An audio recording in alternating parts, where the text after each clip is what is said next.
துறைகளில் தற்காலிகமாக பணியாற்றிய மாற்றுத்திறனாளிகளுக்கு போட்டித் தேர்வுகளில் வெயிட்டேஜ் மதிப்பெண் வழங்குவதற்கான ஜிஓ வெளியிடப்பட்டிருக்கிறது. தொடர்பான கூடுதல் விவரங்களை நம்முடைய சிறப்பு செய்தியாளர் அபினேஷிடம் கேட்கலாம்.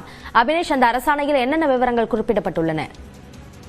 அபிநயா, தமிழ்நாடு அரசு துறைகளில் தற்காலிக ஒப்பந்த அடிப்படையில் பணியாற்றும் மாற்றுத்திறனாளிகளுக்கு அரசு போட்டித் தேர்வுகளில் வெயிட்டேஜ் மதிப்பெண் கொடுப்பதற்கான அரசாணையை தமிழ்நாடு அரசு வெளியிட்டுள்ளது. நீண்ட காலமாக பல்வேறு மாற்றுத்திறனாளிகள் நல அமைப்புகளிலிருந்து அரசுக்கு பெறப்பட்ட கோரிக்கையின் அடிப்படையில அரசு துறைகளில பல்வேறு நிலைகள்ல இந்த ஒப்பந்த அடிப்படையில மாற்றுத்திறனாளிகள் பணியாற்றி வராங்க. அவர்களை நிரந்தர ஊழியர்களாக போட்டித் தேர்வுகள் மூலமாக எடுப்பதற்கான அவர்களுக்கான ஒரு வெயிட்டேஜ் மதிப்பெண்ணை கொடுப்பதற்கு அரசு ஆய்வு செய்து இந்த அரசாணையை வெளியிட்டிருக்கிறது. அடுத்த 3 ஆண்டுகளில் நடைபெறும் அரசு போட்டித் தேர்வுகள், குறிப்பாக டிஎன்பிசி தேர்வுகளில இந்த தேர்வுகளுக்கு இந்த வெயிட்டேஜ் மதிப்பெண் என்பது பொருந்தும் என அரசாணையில குறிப்பிடப்பட்டிருக்கிறது.